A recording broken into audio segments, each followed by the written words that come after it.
Hello all, it's Amy again. I am in my little Honda Fit. It's my little mini RV and I'm living in it part-time right now. And I am from Little Car Lifestyle and we are on an adventure, a quest to seek out affordable beauty in a small space. So I am here in Tucson, Arizona, and it was freezing last night. It was colder there than it was in my home state, which was a real surprise. And there was snow the day before. So it's amazing what can happen on the road like this.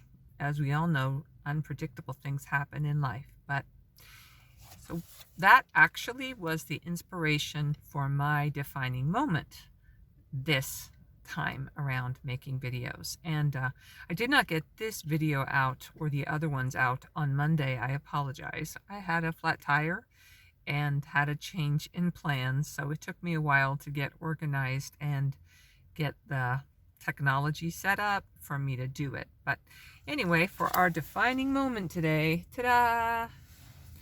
We're going to talk about a term which you are no doubt familiar with. It's called resilience. So what is resilience? Well, I don't know if you remember the movies about flubber, which was this remarkable substance that could be pulled, pushed, molded, squashed, but it always came back, sprang back to the shape that it was in, its original shape and its original consistency. And in a lot of ways, that's what resilience is. The Oxford Dictionary says that it's the capacity to recover from difficulties. It's toughness. And then it's the ability to spring back to an original shape. So it's a kind of flexibility or pliability. And those are things that are very, very, very important in life. Because resilience is what allows you to go through difficulties and to come out on the other side okay, and often stronger, with more experience, perhaps more compassion for other people, perhaps more patience, perhaps more understanding of somebody else's perspective. So anyway, resilience is something that I think is interesting because when I mentioned flubber, I said that it has the ability to continue to have its consistency. And I think that resilience in a lot of ways is in fact a process of trying to be consistent so that no matter what happens, no matter what the hurdles are in front of you or the slaps on the side of the head that life gives you, you don't change into something that you don't want to be. You're not negatively impacted by it in a permanent way. So resilience is a way to not let those upsets, those changes in plans, those unexpected things, those disappointments, basically determine who you are and what's going to happen in your life. So in order to be practically resilient, in everyday life, I tried to think about some ways that you could practice being resilient when you hit the potholes of life. So I came up with 6 things. 3 are things to do, and 3 are things to not do. So the first one is, do have a purpose and a meaning in life outside of yourself. When you do, you can handle the difficulties better because you don't live just in the moment of what's happening now for what's happening now. You actually have a reason to carry on and something to think about. You have a goal at the end of your race. You have a purpose that you're serving. So I am a follower of Christ, and so I obviously have a purpose, and that is to glorify God and to do His will. And I don't ever feel alone. I know that no matter whether the worst thing or the best thing happens to me, it's all okay. So you can have a purpose too, whatever that may be. Perhaps it's the purpose of your family and being a good role model for your children, or perhaps it's the fact that you have a job to do, and so you don't want to let people down. You want to be available for them to carry that out. So you will get through the difficulties. But basically, having a purpose and a meaning outside of yourself is a way to help you be resilient. So do have one. Number two, do learn lessons from tough times. Now, this lesson on resilience, or this talk about resilience, is very appropriate because when I went to the Women's Rubber Tramp Rendezvous, I had some ideas about how things would work, and they didn't work the way I thought. I had tons of problems with toileting. I had problems with my little porta potty basically collapsing or tipping over. I had Ziploc bags actually leak from the bottom. It was a disaster and difficult to wake up to and deal with day after day. But because I was resilient, I kept trying new things. And little by little, things got better and better. And I figured it out. And I now have a really good system for toileting in my little car. And I can be self-sufficient, and I can even be in stealth mode and do fine. So I kept going. I didn't give up. I didn't say, this is impossible. But I learned that bags are not good containers. I learned that you should have things that are hard-sided and that are puncture-proof, and not to keep liquids in situations like that, or circumstances like that. So that was something important. I also had a flat tire heading out from Quartzsite. I'd been in the desert a week and a half or whatever on the road, and no problem, and get on a paved highway and poof. So there I was. I needed to be resilient. I called AAA. Fortunately, I'm a member, so that's a lesson to learn. Especially when you're on your own, having roadside assistance is really good, and careful planning, and a wonderful use of your money, so that you can get assistance when you need it. Also, I had to drive in then to the nearest bigger city, and it was on a Sunday, so I had to wait overnight in order to get my tire looked at. And everything in my organization for Claire was completely messed up because I had to empty the entire back end to get to the spare tire, to have the spare put on by the gentleman from AAA. So I was in a situation where everything was a disaster. I was in a city, happened to be Yuma, that I was not familiar with, and it didn't fit in with my plans of camping on BLM land. It was pretty cold, and I knew that if I rearranged everything again, I'd have to completely redo it within maybe 8 hours in order to have everything available. Plus, I had a dirty full-size tire in the back end of my car. So rather than despair, I was resilient.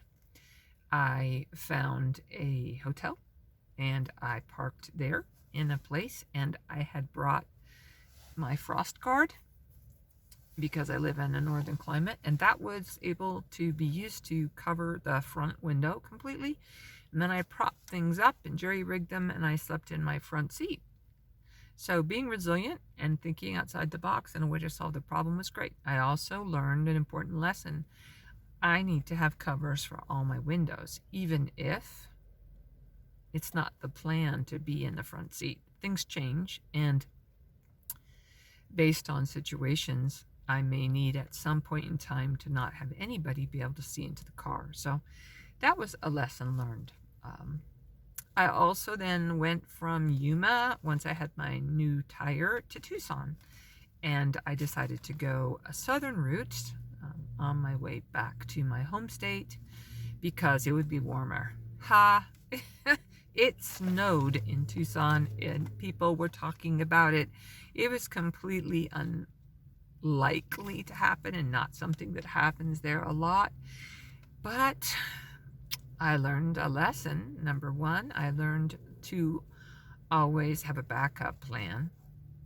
about where you're going to stay or circumstances. And I, number two, learned you should always be prepared for the different kinds of weather. I went to the desert in the Southwest thinking that I knew it would be chilly, but I did not believe it would be very, very cold. And so I brought certain things, but not heavy weather gear. And it was, in fact, very cold and snowy. So another lesson learned. So do learn lessons from tough times. Okay, the third do is do focus on things other than your difficulties. Man, there's a whole world out there and all sorts of good things happening. Focusing on the troubles or problems or barriers or hurdles or failures or whatever it is just going to make you unhappy. And it's really short-sighted because there's all sorts of stuff happening in life and much of it's good. So practice gratitude. Wow, I got these amazing pictures of mountains when I was on the side of the road waiting for the AAA guy to come take care of my tire. And I had shelter when it was snowing and cold and an ability to turn on the heat. And I've seen plenty of people who don't have shelter. I have food and I have drink and I have enough money set aside so that I was able to pay for my flat tire and everything to get a new one and get it replaced. So I also have people who love me and people I love, and I'm grateful, and I'm grateful every day that God sends the sun up and that it goes down and that I feel that warmth on me. So much to be grateful for. Also, there's beauty. On the camping trip, I saw stars like I haven't seen in maybe decades, and it was beautiful. I really love the stars. I guess you might figure that out. And the celestial bodies, and it was beautiful. Sunsets and stars, and we had campfires, and it was just really special to be there. Also, helping others is something you can concentrate on despite your own problems. And so, like, I helped my neighbors. I took their trash when I went into town. I got ice, I pitched in for firewood, and all sorts of things. And there are people all over the place who could use your help. So focus on that, not just on what's going wrong with you. You're here to do something more than just, concentrate on your own problems. You're here to help other people. Also, obviously, if you have a church or club or family or a support group, reach out to them. Keep in touch with them. They can help you during really difficult times, and during disappointments, and during accidents or things. So just keep them in mind and stay in touch with them and let them be there for you. And you will also lend your unique brand of living and share it with them too.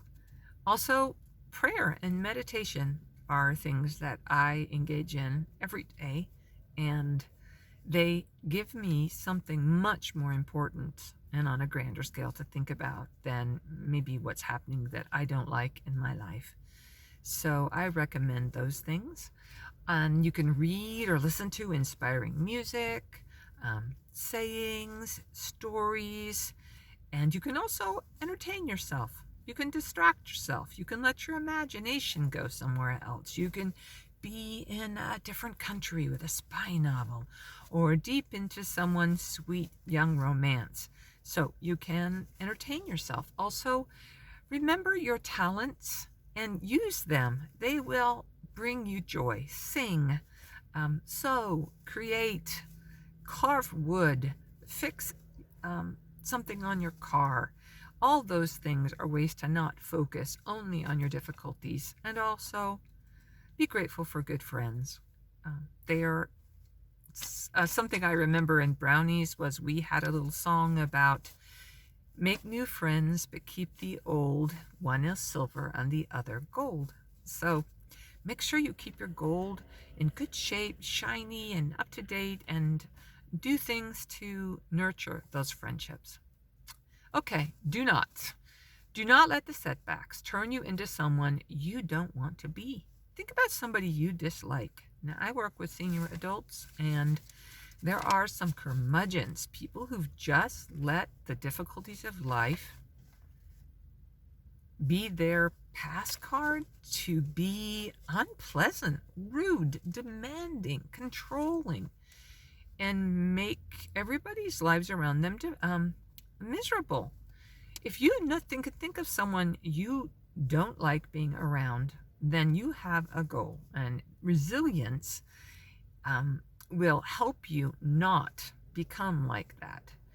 Don't compromise your values just because difficult things are going on. Be honest. Be kind. Do things to make the world a better place. Share with other people. These things are all within your grasp, no matter what's going on in your life, to some degree or another. I remember Dawn from the virtual Rubber Tramp Rendezvous talked about how a woman was in trouble and needed help hitching her trailer on, and a man offered to help her, but only with the proviso that then she do some immoral things to pay him back, and she refused. And there were other ways that the problem was solved. So don't compromise, and don't let go of your values, and don't become nasty, unpleasant, and complaining. Also, do not interpret difficulties to mean that you shouldn't be doing what you're doing. Now think about somebody you like or someone you admire. Chances are that person's gone through a whole lot of difficulties and setbacks, and yet still persevered and still managed to become a success. That's what you should be doing. Florence Nightingale, for example, was a woman who believed there should be a great difference in nursing. She was from an upper-class family, and she was derided by her family and her class, and her interest in medical things and social concerns were considered somewhat scandalous. And she was completely discouraged and mocked, and probably even forbidden as a single woman by her family to go into it. But also when she innovated and tried to make things better in the way patients were cared for on the battlefield, where nursing was exceedingly urgent and conditions were difficult, and she stressed cleanliness, and she was a precursor to the idea of germs, the things that she had noticed, and she put those into practice. She was mocked and laughed at and scorned and rejected by the medical people of the time, who were male, but also who thought her ideas were idiotic. So I've always admired Florence Nightingale, and so I brought her up as an example. So she didn't let those things keep her from making huge changes in the way we view medicine and nursing. And you don't have to either. I met women who were fantastic at this camp out that we had together near Quartzsite. One woman had medical problems, and it had used up all the savings that she was going to apply towards buying an RV. But she came anyway. She was resilient. She didn't let it tell her that she shouldn't go ahead and become a nomad. She worked with what she had, and she did it, and she's on her way, and she will no doubt work towards getting another RV or situations that's bigger than her car, but she was resilient. And I also met women who were there even though their husbands weren't interested at all, but they decided to come ahead and to seek out relationships and friendships with other people, and to have an adventure even though they had to do it on their own. And also look at the whole COVID thing that could have totally presented a problem that was insurmountable to the people who run the Rubber Tramp Rendezvous, and to how but they were resilient. They found ways to take care of it and make it happen.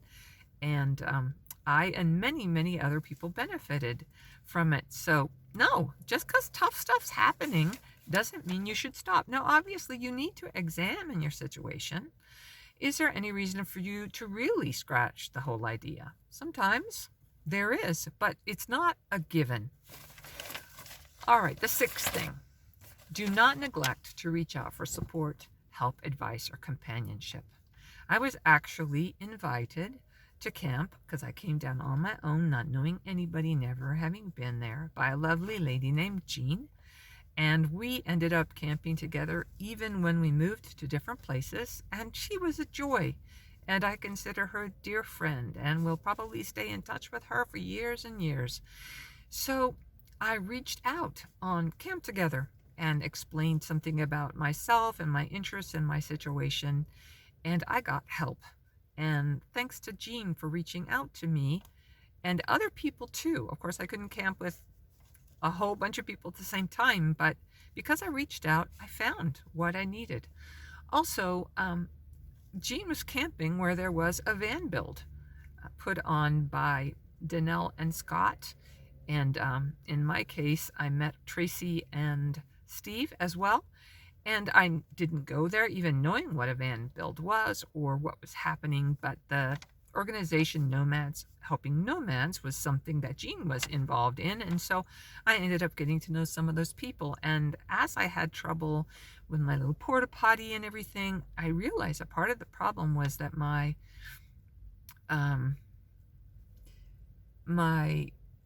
floor in my car was in fact really uneven, and it continually contributed to me twisting my ankle, sort of stumbling while I was trying to get in and out of the car, things getting knocked over that wouldn't because it was bumpy. So I asked if somebody could build me a little floor insert.